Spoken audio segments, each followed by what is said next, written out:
အိမ်ပတင်ပေါက်ကိုငါငေးကြည့်ရင်ကလေးလေးတွေ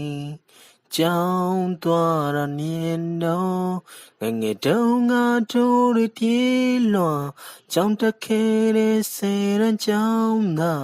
ဘဝကိုပြန်ပြီးလွမ်းမိတယ်တယောက်နဲ့တယောက်နဲ့လက်တွေကိုတွန်းဝေးဆုံးကိုတူတူပြေးထွန်းအောင်မြင်ဖို့အတွက်ကြိုးစားပေမဲ့တချို့တွေအောင်မြင်တချို့တွေကြာဆုံးလောကကြီးရဲ့လေထဲမှာရောင်ချချနဲ့တယောက်ထဲငါရီမှန်ကြတွန်းဘဝတွန်းသိခါတွန်းအမှန်တရားတွန်းလူငယ်ကြိုးစားကြပါလူငယ်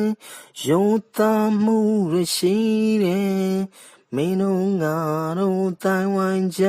မှာအမှန်တရားဆိုတာတယောက်ဆုံးနေပြီကွယ်ကြိုးစားကြပါလူငယ်ရုံသားမှုရရှိတယ်မင်းတို့ငါတို့တိုင်းဝိုင်းကြမှာအမှန်တရားဆိုတာတယောက်ဆုံးနေပြီကွယ်ဒီနိုင်ငံမှာလူငယ်ဖြစ်ရင်လူကြီးကိုပြန်ခံမပြောနဲ့မိဘဆိုယူတရားမယ်ဆရာစကားဆိုနေနာထောင်မှာပညာတတ်ကြည့်ဖြစ်လိမ့်မယ်ကွယ်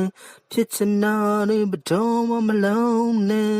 ဖြစ်တဲ့နာကိုနေရလို့ကွယ်ဒီနိုင်ငံမှာဒီစကားတွေကလူငယ်တွေတွန်းနေမှန်သလားကွယ်ငယ်တုန်းကမေးပြောဘူးတဲ့မကောင်းတာလုံးရမိုးကြိုးပြင်းမယ်အသက်ကြီးလာမှကျွန်တော်တွေးမိ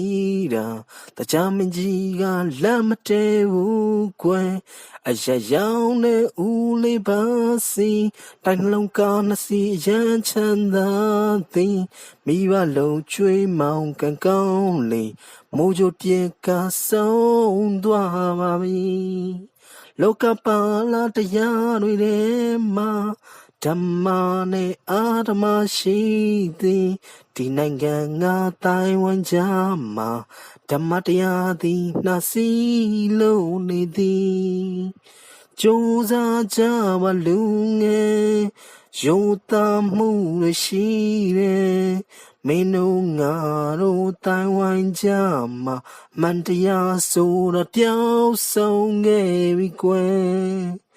ကြိုးစားကြပါလူငယ်ရိုးသားမှုရရှိတယ်မင်းတို့ငါတို့တိုင်းဝိုင်းကြမှာအမှန်တရားဆိုတာတနေ့တော့တွေ့ပါမယ်